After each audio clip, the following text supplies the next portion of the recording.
It was like I was stumbling in the dark, looking for something to fill the emptiness where my friend used to be. And in that darkness, I made the worst decision of my life. Dear community, I want to tell you a little bit about who I am. I am from a small town in South Dakota. I grew up out in the country working on the family farm. There were 15 of us kids in the family, all from the same mom and dad. I loved having so many brothers and sisters because there was always someone to fight with, someone to help with the chores, and someone to play with. I was a church kid. I went to church every Sunday. I was well liked at church. Everyone I passed would say hello. I was always well liked, but I felt alone. You know that feeling, when you're surrounded by people, but still feel like no one really knows you. Yes, I had friends, but I was never the outgoing one. I was the quiet kid who smiled and nodded, but kept everything locked up inside. In a family of 15, it's easy to get lost in the crowd, even in a church full of people who cared about me. But there was one person who really saw me, one friend who understood the quiet kid behind the smile. The one best friend I had died when we were 12 years old. This friend had told me and my siblings how they were going to die. Then 6 months later, I got home from school, and my mom and dad were home, which was unusual because my dad was never home that early. When I walked into the house, they pulled me aside and told me I had a phone call to take. When my mom handed me the phone, I answered it, and it was my best friend's parent asking me to be a pallbearer. That loss, it broke something in me. I pulled into myself even more. I started to stay inside and became even lonelier. That one person who really understood me was gone. Here I was, a sheltered church kid from a big family, but feeling more alone than ever. I knew the basics of right and wrong, but nobody had prepared me for the real struggles of life.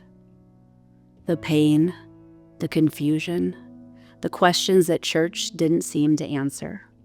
When I moved out on my own at 17, I was lost. I didn't have the tools to handle my grief, my loneliness, or the pressures of the world. I started making choices, small ones at first, that took me further and further away from who I was raised to be. It was like I was stumbling in the dark, looking for something to fill the emptiness where my friend used to be. And in that darkness, I made the worst decision of my life.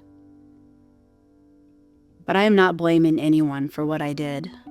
Not my upbringing, not my grief, not my loneliness. I was the one who made those choices. I was the one who caused so much pain and suffering to the families and the community. And so here I am, behind these walls, paying the price for that decision. I thought life was over. I wanted to give up completely. But then I remembered something my grandparent had told me when I was young and struggling.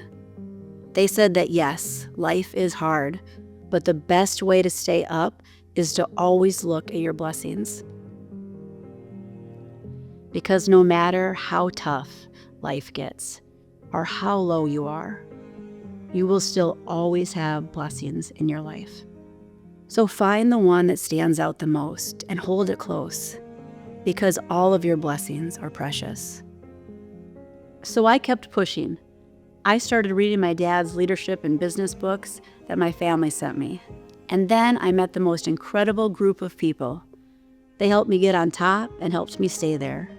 Then, when we all started to take the same courses called Leaders of Tomorrow, which helped me look at my surroundings differently, and gave me the tools to help with my communication and how to talk about the traumas that I had been through. But it also looked at my ACEs, adverse childhood experiences. It taught me that everyone has trauma, big and small. We all have our own way of working our way through. Going through Leaders of Tomorrow taught me so much, but it also put that fire in me of wanting to continue growing and learning new things. Having a job of a tutor gave me the avenue of all the information I needed to keep growing. Having my best friend there growing with me was a blessing.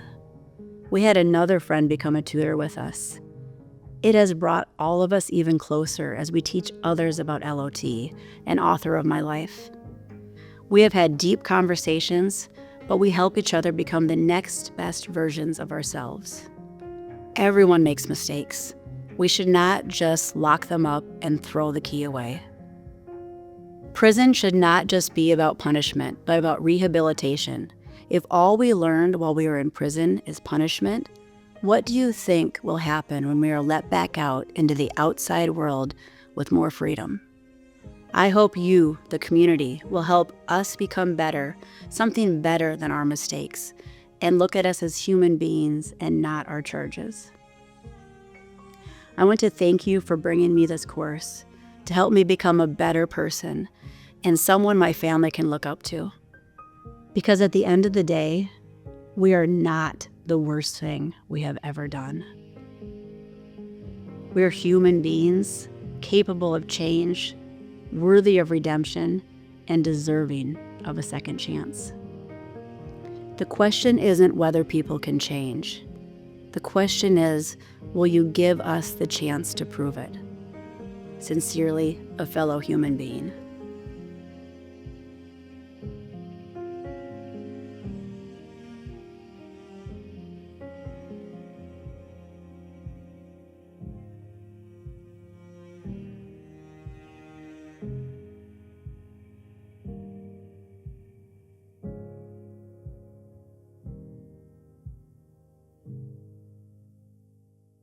If we say we value compassion, then we must stop offering it from a distance. These men don't need our pity. They need our presence. They need mentorship, second chances, and a community bold enough to believe in their restoration. I challenge you, don't just ask, how can I help? Ask, where can I commit? Time, opportunity, advocacy? These are the real investments that change lives. And the time to lead with love is now. Together, we can rewrite what's possible.